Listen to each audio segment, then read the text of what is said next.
So, where we last left off in this story, Blake Lively revealed that she had sued her It Ends With Us co-star Justin Baldoni, alleging that he and his production company had coordinated a smear campaign against her after she reported sexual harassment allegations and inappropriate behavior from him while on set. This was accompanied by a report from the New York Times featuring leaked text messages from a PR firm aligning with Baldoni on how to smear Blake's reputation during the contentious press run for the film. Since then, a few things have happened. Baldoni and his publicist sued the New York Times for libel, accusing them of cherry-picking certain text messages featured in that article to change the perception of what was being said. The amended lawsuit also states that metadata shows that the Times had colluded with Lively for months on the story long before they could get Baldoni's side of it. The New York Times says that these metadata claims are bogus and that they were taken on behalf of internet sleuths who don't know what they're talking about, and that the metadata dates they're referring to are just an arbitrary figure generated by Google software that has nothing to do with when they actually posted the story. Also in that amended lawsuit was an allegation made by Baldoni's lawyer, Brian Friedman, that Ryan Reynolds made fun of Baldoni's male feminist persona with the character Nice Pool in the film Deadpool and Wolverine, a multiverse variation of the character played by Reynolds complete with a man bun and a classic nice guy facade. Friedman elaborated on this part of the complaint during an interview with Megyn Kelly, in which he said, quote, "What I make of that is that if your wife is sexually harassed, you don't make fun of Justin Baldoni. There's no question it relates to Justin. I mean, anybody that watched that hair bun, if somebody is seriously sexually harassed, you don't make fun of it. It's a serious issue." Friedman also revealed a voicemail left by Baldoni the night of the New York premiere of the film, claiming that he was sent to the basement as to not be near the rest of the cast. I literally was sent to the basement for over an hour because she didn't want me anywhere near her. Baldoni and his team then sued Blake Lively and Ryan Reynolds directly for $400 million, citing defamation and extortion. Lively's team responded by calling it, quote, "another chapter in the abuser playbook," but the back and forth does not end there. But before we get there, I want to talk to you guys about today's wonderful sponsor, Babbel. So, I have been watching a lot of the Four Nations Face-Off NHL tournament recently, and the bulk of those games are taking place in Montreal, which is a French-speaking part of Canada. And judging by the crowd at those games, they really know how to have a good time, and that makes me really want to go visit the city one day and hopefully catch a game there. And knowing the language of a particular city really helps you get immersed in the culture, which is why I am so thankful to Babbel, the world's premier language learning app, for helping me get one step closer to that goal. For example, I've learned how to say phrases such as merci, which is thank you, and elle est quelle heure, which is what time is it? You can see me taking a lesson here on my phone, and what I like about this app is that it's super easy to use, it's very intuitive, you can go at your own pace, and each module kind of feels like you're playing a game.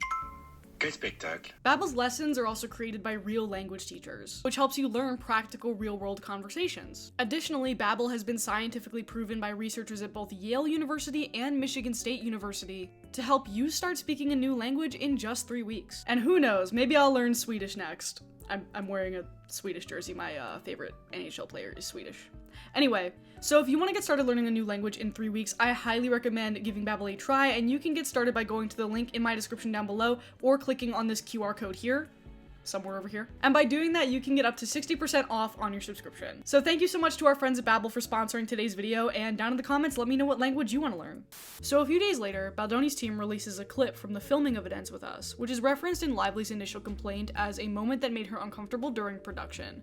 By the way, if anything here gets dinged for copyright or whatever, and I have to cut it out, all of my sources and references are linked in the description down below. But anyway, the title card added by Baldoni's legal team here says, "Both actors are clearly behaving well within the scope of the scene and with mutual respect and professionalism." Oh my gosh, we don't shut up. And Emily and I we have these moments where staring. You just stare. Literally we've done it for 5 minutes.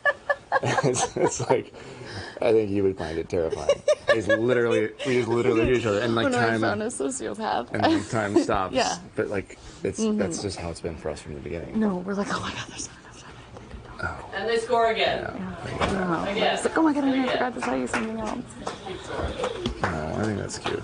You guys are really cute. I think it's more than cute.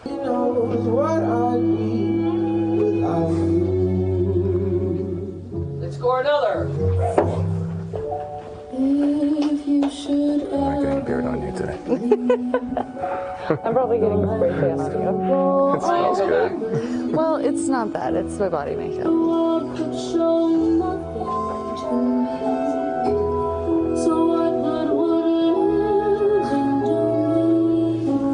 And they win! They won! All right, cut. Meanwhile, here's what Blake's team has said about that clip. Every frame of the released footage corroborates to the letter what Miss Lively described in paragraph 48 of her complaint. The video shows Mr. Baldoni repeatedly leaning in toward Miss Lively, attempting to kiss her, kissing her forehead, rubbing his face and mouth against her neck, flicking her lip with his thumb, caressing her, telling her how good she smells, and talking with her out of character. Every moment of this was improvised by Mr. Baldoni with no discussion of consent and no intimacy coordinator present. Mr. Baldoni was not only Miss Lively's co-star, but the director, the head of the studio, and Miss Lively's boss. After this clip came out, Lively and Reynolds both doubled down, asking the judge for a gag order request, meaning that Baldoni's team would have to stop revealing information to the media ahead of their actual court litigation. And we'll come back to this later. Then we got another voicemail that was leaked to the Daily Mail, unclear by which side as of recording this, but the Daily Mail says that this voicemail was sent by Baldoni to Lively at 2 a.m. and was in response to the rewrite of the rooftop scene in the film, which was notoriously rewritten with influence from Blake Lively's husband, Ryan Reynolds. Hey, Blake. It is 2 in the morning. Hopefully this does not wake you up. Whew. Wow, there's so much I want to say to you, and I hope that we can FaceTime or see each other in person soon and get to talk more. But I'm just gonna send you a few thoughts, and hopefully it's not gonna be more than a few minutes. But I don't have the best track record. I don't think either one of us have the best track record for our voice memos. I want to start with an apology. Man, reading the second part of your message, my heart sank, and I'm really sorry. I for sure fell short, and you worked really hard on that, and the way you framed it, and how that made you feel.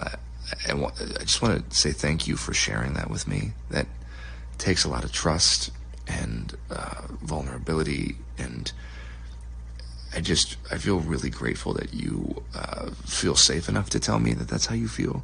Now, a little more about the scene, and I think what gets confusing about this whole situation in general is that there's a lot of moving parts and a lot of different arguments as to what's being alleged. Like, you have the sexual harassment allegations, but then you also have more of the practical production stuff like control over the project, and it's all wedged into the same complaint. But basically, according to these text messages, the rooftop scene was rewritten with input from both Ryan Reynolds and Taylor Swift potentially, and Baldoni's team claims that he was pressured to thank Blake Lively for her edits even though he didn't necessarily agree with them.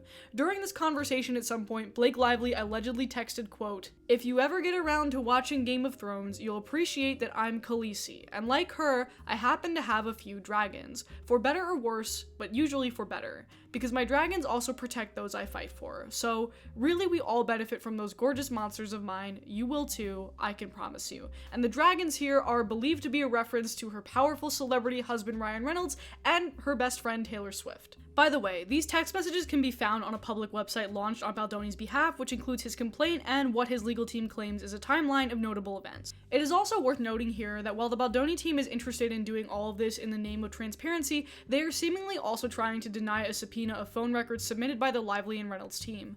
A spokesperson for the couple said, quote, "Now they want to block the very discovery that would expose them. If they didn't do it, they would have nothing to hide."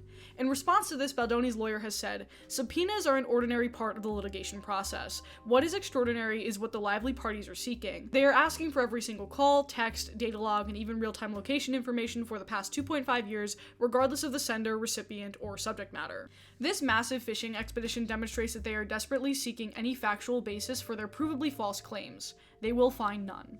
And before we get into the analysis part of this video, there's a few more points I want to dissect here about Blake Lively's claims against Justin Baldoni during their time on set and what Baldoni's counter-complaint says about each of them. The first is a story surrounding comments that Baldoni allegedly made about Lively's weight. In her complaint, Lively said that Baldoni had asked about her weight due to an issue related to his back injury, and that this was an instance of fat shaming and routine comments about her body that were unwanted. Ryan Reynolds also allegedly berated Justin after this incident. According to Baldoni's complaint, the confrontation that that followed was so aggressive that Baldoni felt compelled to offer repeated apologies, despite his question being entirely reasonable and made in good faith.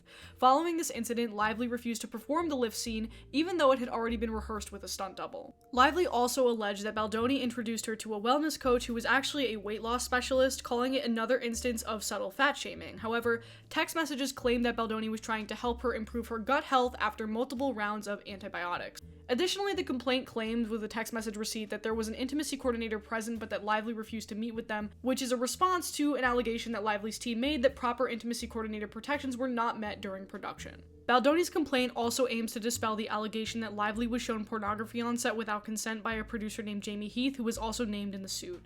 There is no text message receipt here, but the complaint claims that the video in question was not pornography, but rather a home birth video that was being discussed in reference to how to direct the actual scene. The complaint claims that Lively did not object to this video being shown. And finally, Baldoni's team has also given a different version of events in reference to Lively being exposed during the birth scene of the film. Lively claimed that this scene was filmed with non-essential personnel present, while she was mostly nude with a small piece of fabric covering her genitalia. Baldoni's team claims that this is not true and that it was a closed set, and that she was wearing more than what was initially described. So a lot of this is repeated instances of two completely different versions of events here. One currently has supporting context with text messages on behalf of Baldoni and his team, although in some instances there are no text messages and it's just a different retelling of events, while Blake's side has largely been silent except for when they have to respond to what Baldoni's team has been saying in the media. So based on all of this new information, it is clear that the Baldoni team is trying to get as much information as possible out there to front load their case for justice to the public, which makes perfect sense to me. There are things in this public timeline of events report that they put out that directly contradict what Blake Lively said in her lawsuit. That is true. That is information that I now know, that I didn't know before, that I am presenting to you. But one, I feel like this legal fight is far from over, because we haven't heard much from the Lively team since their initial complaint. And two, I feel like the people treating this as a team sport are fucking insane. And I also think that we don't like to give people grace when learning and presenting new information, because the inherent need to prove that you were right all along is greater than the need to be holistically and collectively informed. And I'm going to rant about that now.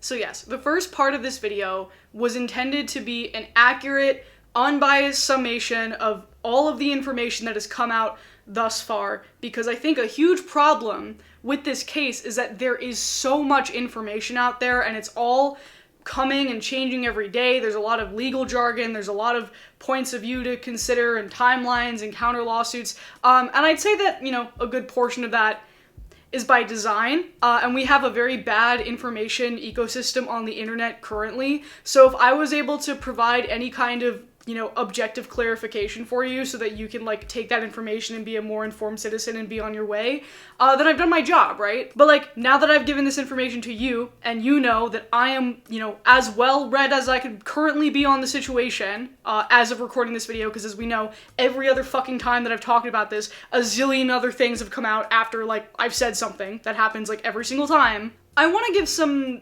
opinions, about, like, what this means for the culture and why I think people are being a bit unhinged about all of this. So I want to address two things from the last time that I covered this. If you're not familiar, I have just kind of been like, I fell into this story on accident.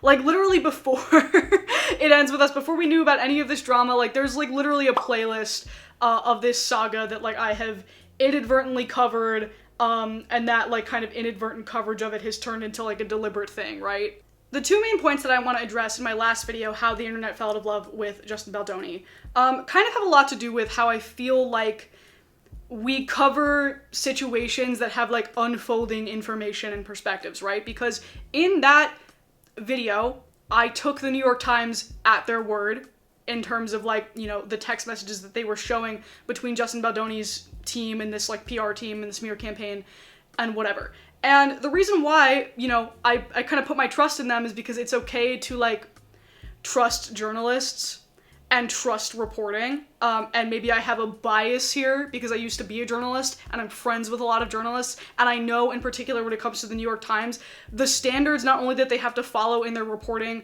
but also, you know, they have a legal team that combs through everything before, you know, it gets published. And also, the bar for libel here in the US is incredibly high. So I guarantee you that that part of the lawsuit, like where Justin Baldoni is suing the New York Times, I don't think he's going to win. And the other thing is that I took Blake Lively's side, for lack of a better term, in that video after reading through her complaint and, you know, what she said went on that set, because I don't believe that anyone, regardless of, you know, how bitchy you are or how many body language experts online say that you're fronting about anything, I don't believe anyone deserves to feel uncomfortable or feel like they're being sexually harassed on set.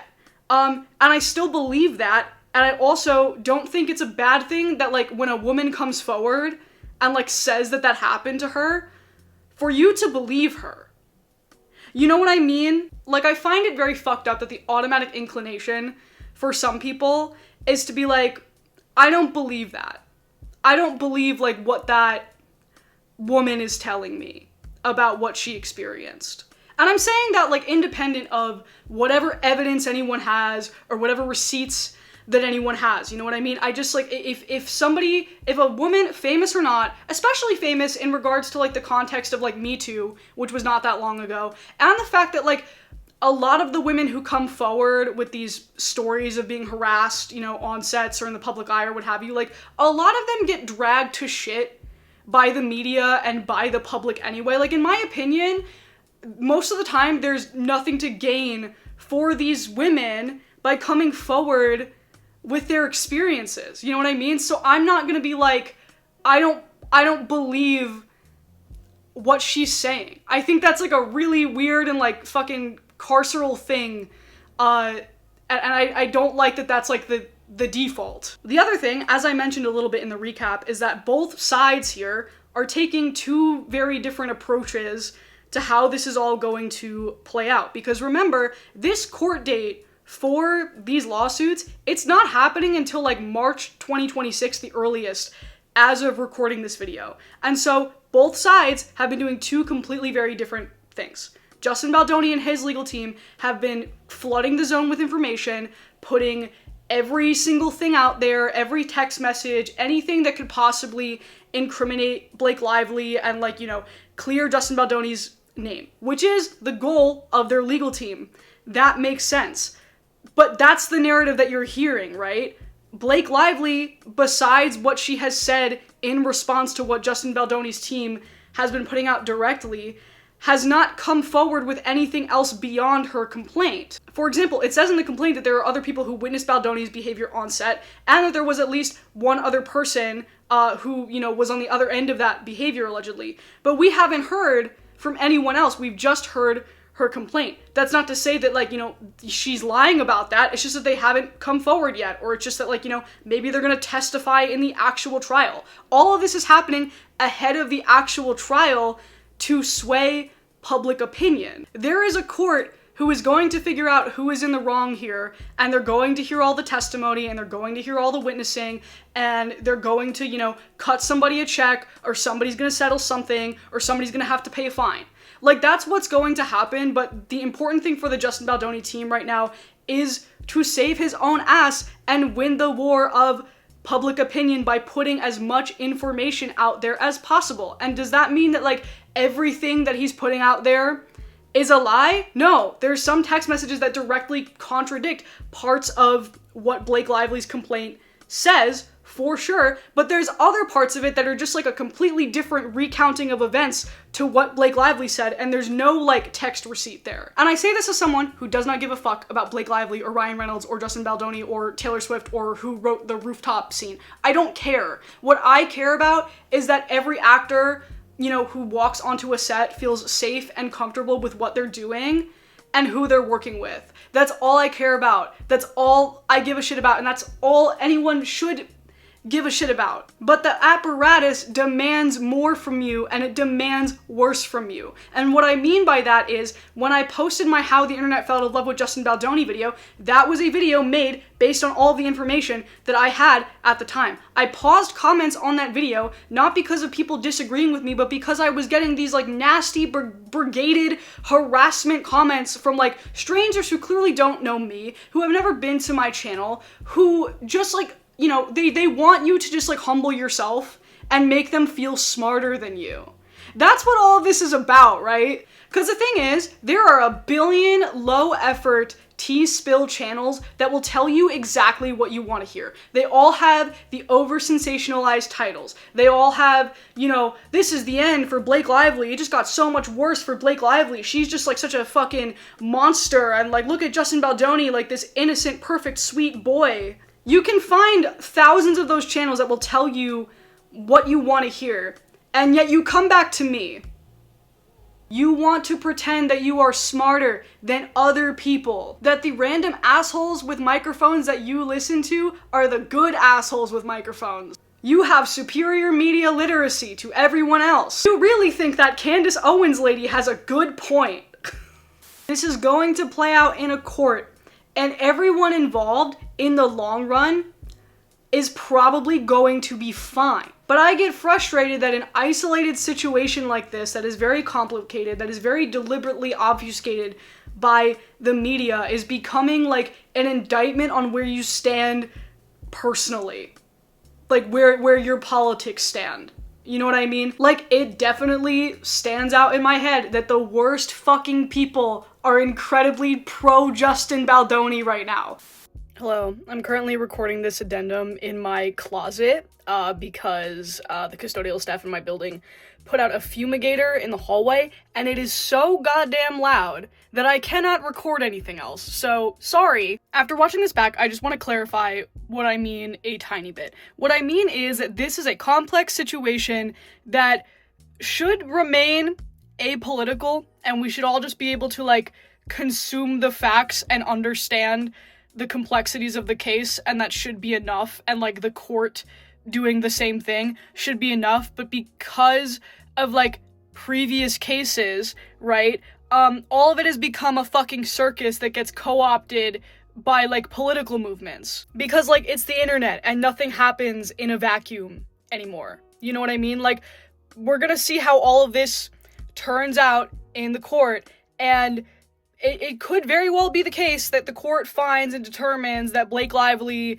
has lied about every single thing that she said in that lawsuit, right? And it just can't be dismissed that, like, there are groups of people online who benefit from you thinking that every single time a woman comes forward to speak about her experiences against a man in Hollywood, that she's a liar. I'm not saying that if you believe Justin Baldoni is 100% in the right, that you are part of that group, but there are groups who benefit from people thinking that way, and people being unable to, like, consume, you know, individual cases outside of, like, additional trends and context. And like I said, a lot of that has to do with ego, a lot of it has to do with likability, and a lot of it comes from wanting to be right and wanting to be vindicated and proven right. Fun fact, my closet is so tall and I am so short that I literally need to stand on a chair to get to anything that I need up there.